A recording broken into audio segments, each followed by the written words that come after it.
नमस्कार, आप देख रहे हैं चौकस भारत और मैं ब्रजेंद्र। 2025 में जब पहली बार लोकसभा में नेता प्रतिपक्ष राहुल गांधी पटना आए तो कार्यकर्ता को संबोधित किया। कार्यकर्ता सम्मेलन में संबोधन के दौरान उन्होंने बिहार के जातीय सर्वे को फेक बताया था। आपने देखा था, आपने सुना भी था। लेकिन अब स्थिति ये है कि इस पूरे सर्वे को लेकर फिर से एक बार बात उठने लगी है। इस बार फिर से जब सदन में प्रधानमंत्री ने यह कहा कि जातीय जनगणना कराई जाएगी, उसके बाद सभी दलों ने जो विपक्ष में बैठे हैं कि भाई मेरी वजह से प्रधानमंत्री को झुकना पड़ा और इस बात के लिए अपनी रजामंदी भरनी पड़ी, हामी भरनी पड़ी। लेकिन अब जनता दल यूनाइटेड के जो लोग हैं, जनता दल यूनाइटेड के जो नेता हैं, वो इस बात को सिरे से खारिज कर रहे हैं। बाकायदा प्रेस कॉन्फ्रेंस करते हुए प्रवक्ता जो है, मुख्य प्रवक्ता हैं नीरज कुमार एमएलसी हैं इस वक्त, उन्होंने साफ तौर पे चैलेंज किया है कि जिस मॉडल की बात हमेशा राहुल गांधी जी करते हैं, क्या है उस मॉडल में। हम चाहते हैं उन्हीं की जुबानी इस बात को सुनी जाए, क्या कुछ कहना चाह रहे हैं और किस तरह से जो पन्ना दर पन्ना कहते हैं खोलना, वो नीरज कुमार खोलते नजर आ रहे हैं। जरा सुनिए क्या कह रहे हैं। राहुल गांधी विपक्ष के नेता हैं और तेलंगाना के जाति जनगणना को सही मानते हैं। मैं राहुल गांधी से पूछना चाहता हूं कि दिखाइए जातिगत जनगणना की रिपोर्ट। हमारा तो ये रिपोर्ट है, इसको हमने सार्वजनिक किया है, ये मेरी रिपोर्ट है। दिखाए राहुल गांधी कि तेलंगाना के जातिगत सर्वे का कवर पेज कौन सा है, वो रिपोर्ट कहाँ है, कहाँ रखे हुए उसको ठंडे बस्ते में, ये राहुल गांधी जी को स्पष्ट करना चाहिए। बिहार के जाति सर्वे पर सवाल उठा के आप तेजस्वी यादव को राजनीति के घेरे में ला सकते हैं, लेकिन मैं चुनौती के साथ कह रहा हूं कि अगली बार जब आइएगा तो जातिगत सर्वे का जैसे रिपोर्ट हमने सार्वजनिक किया, उस रिपोर्ट को दिखाइए, कवर पेज उसका दिखाइए, ट्वीट करिए उस कवर पेज को। कहाँ है वो कवर पेज? तेलंगाना के जातिगत सर्वे की सच्चाई यह है कि हम तो 215 पन्नों की रिपोर्ट जारी कर दी है, उनकी रिपोर्ट कहाँ? आकाश में पाताल में, 9 ग्राम में कौन गिरा पर है राहुल गांधी जी? यह देश की जनता को बताइए। तेलंगाना की चर्चा करते हैं, उसका कोई कवर पेज देखा है? रिपोर्ट का कोई सारांश या जातिवार आंकड़ा सार्वजनिक हुआ है? अगर हुआ है तो राहुल गांधी को बताना चाहिए। अगर आंकड़े सार्वजनिक नहीं तो पारदर्शिता कैसी? ये महत्वपूर्ण सवाल है, क्योंकि वो तेलंगाना मॉडल की चर्चा करते हैं जिसकी रिपोर्ट का संग्रह ही जारी नहीं हुआ, उसको आज तक कोई देखा ही नहीं, तो वो रिपोर्ट का औचित्य क्या है? ये राहुल गांधी जी को बताना चाहिए। राहुल गांधी जी को यह बताना चाहिए कि हम लोगों ने जातियों की सूची जारी की 214, हर जाति का कोड दिया, एक अतिरिक्त कोड अन्य के रूप में दिया गया। हे महाज्ञानी, विदेश में ज्ञान प्राप्त करने वाले राहुल गांधी जी, यह बताइए कि तेलंगाना में कोई ऐसी सूची जारी हुई, कोई कोड जारी किया गया, कोई कोडिंग सिस्टम था? अगर था तो आप तो विदेश से ज्ञान लिए, विदेश में आपका ननिहाल है, हिंदुस्तान के पार्लियामेंट के सदस्य हैं, तो आप दिखाइए कि कोडिंग सिस्टम वहां लागू हुआ था कि नहीं, और कितने जातियों की सूची आपने किस कोड के तहत उसको सन्निहित किया था, यह बताइए। अगर ये कोई सूची नहीं है, कोई कोडिंग सिस्टम नहीं है, तो उस रिपोर्ट की प्रामाणिकता क्या है? उसका कोई औचित्य है क्या?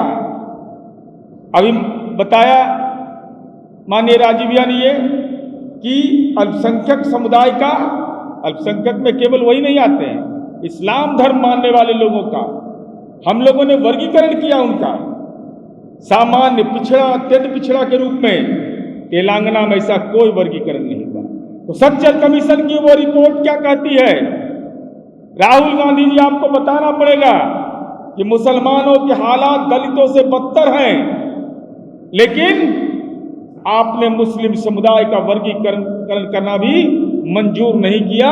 ये कैसी जातिगत जनगणना थी?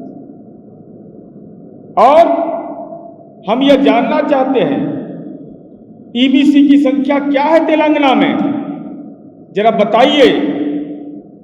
और तेलंगाना में जो मैं बिहार मॉडल से जिसकी तुलना कर रहा हूं, जरा देखिए कितना भारी ज्ञानी पुरुष है ही, ज्ञान दे रहे हैं हम लोग को आकर के। बिहार में हम लोगों ने बिहार और बिहार से बाहर रहने वाले लोगों के बारे में भी जातिगत आंकड़े जुटाए। हमने यह पूछा कि रोजगार, शिक्षा के लिए अगर आप बाहर गए हैं तो इसकी जानकारी हमारे पास है, डेटा है हमारे पास। बिहार सरकार के पास डेटा है कि कोई गया राज्य के अंदर शिक्षा के लिए, नौकरी के लिए या और कोई कारण से, इसका तमाम डेटा हमारे पास, हमारे ये जो जातिगत सूची का जो हम लोगों ने आकलन जारी किया, आंकड़े जारी किए, वो सार्वजनिक है। हमने यहां तक पूछा, संपन्नता के दृष्टिकोण से देखा कि किस जाति के पास कितना लैपटॉप है, कितना दोपहिया वाहन है, चरपहिया वाहन है, किसके पास बैंक खाता, जमीन, टीवी, मोबाइल, यह है, इसके आंकड़े हमने जमा किए। तेलंगाना की रिपोर्ट में ये सारे प्रश्न अनुत्तरित हैं। यह प्रश्न नहीं पूछा गया। इसका मतलब क्या हुआ? ये कैसी गणना है जो रोल मॉडल लेके घूम रहे हैं कि तेलंगाना मॉडल है? और तेलंगाना मॉडल जो बिहार का जाति सर्वे का हमारा जो प्रारूप था, उसमें हम इन चीजों की चर्चा की। तेलंगाना कहता है कि हम दलित को 3 वर्गों में बांटे। अरे बहुत देर से ज्ञान हुआ आपको, बहुत देर से, क्योंकि आपको ज्ञान होने में बड़ी समय लगता है, देर लगता है आपको जानकारी हासिल करने में। हम 2007 में ही काम कर चुके हैं, इनको 2025-24 में ज्ञान होता है। खैर, ज्ञान के मामले में तो आपका 2 फेज में किया, ऐप के द्वारा किया, लेकिन तेलंगाना में कोई ऐप का इस्तेमाल नहीं। वही ओल्ड मॉडल, फैशन तकनीक बना दिया जातिगत जनगणना को। हम ऐप के माध्यम से कर रहे हैं। सारे डेटा को हमने एकत्र किया, किसकी सामाजिक आर्थिक हैसियत क्या है, उसके आधार पर हमने रिपोर्ट जारी किया। लेकिन आपने यह कृत्य किया पुरानी तकनीक, ओल्ड मॉडल, मोतीलाल नेहरू वाला मॉडल चला रहे हैं। ये मोतीलाल नेहरू मॉडल चलाएंगे ये, बताइए। और हमने जो किया तो ओबीसी का भी जो बताए, ओबीसी का गणना कम कैसे हो गया? क्या ये बताइए, हम जानना चाहते थे राहुल गांधी जी आपसे। 2014 में तेलंगाना में जो जातीय सर्वे हुआ था, उसकी तुलना में ओबीसी का जनसंख्या 21 लाख घट गया। ये तो उल्टी गंगा बह रही है। ये तो गंगा जी जैसे उल्टी बहने की बात हो जाती है। आखिर ये जनसंख्या घट कैसे गया? ये आंकड़े बिल्कुल भ्रामक है तेलंगाना के अंदर में। और साथ ही साथ हम यह जानना चाहते हैं राहुल गांधी जी कि आपकी जुबान को क्या हो गया था जब पार्लियामेंट के अंदर इस पर चर्चा हुई, जिसकी चर्चा उन्होंने माननीय राजीव जी ने किया। हमको इस बात का गौरव है कि हमारे नेता आदरणीय नीतीश कुमार जी ने पार्लियामेंट के अंदर में आज जो जातिगत जनगणना की बात हुई 1994 में उसको किया। 2010 में, मैं डेट बता रहा हूं, 3 अगस्त 2010 3 अगस्त 2010 को पार्लियामेंट में डिबेट हुआ।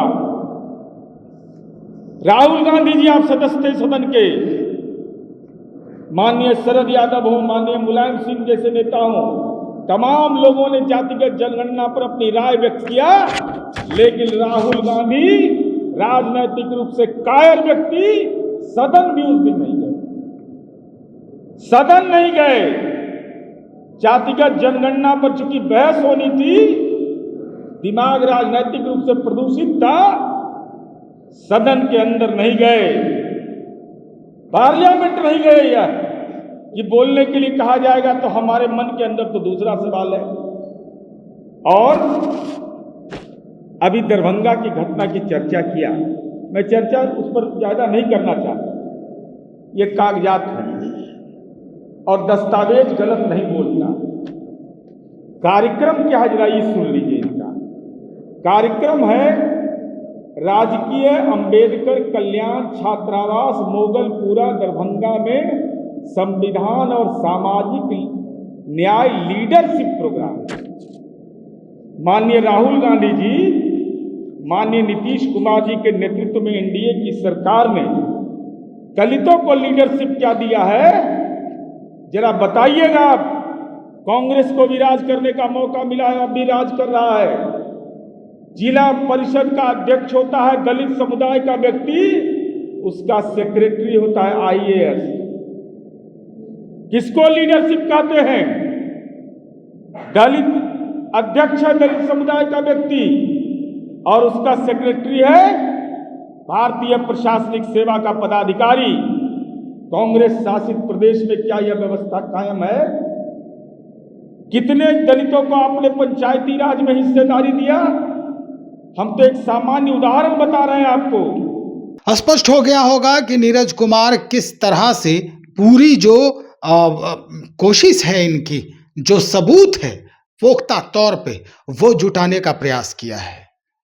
तेलंगाना की जो सर्वे है उसे राहुल गांधी ने हमेशा तवज्जो दिया और उस मॉडल की बात करते नजर आए, लेकिन इधर नीरज कुमार और जदयू के नेता जो बात कह रहे हैं, ये बात राहुल गांधी को समझने की जरूरत है।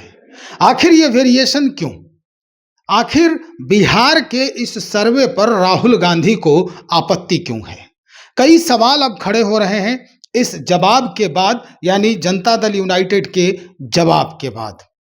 इन्होंने तेलंगाना के उस जातीय सर्वे को भी गलत बताया है कि कहां हेरा फेरी हुई और कैसे इसमें घोटाले बाजी की जा रही है। तो चलिए हम इंतजार करेंगे और जानने का प्रयास कर रहे हैं कि क्या वाकई में बिहार का जो ये सर्वे है, जातीय सर्वे, वो फेक है। बने रहिए हमारे साथ। बहुत शुक्रिया।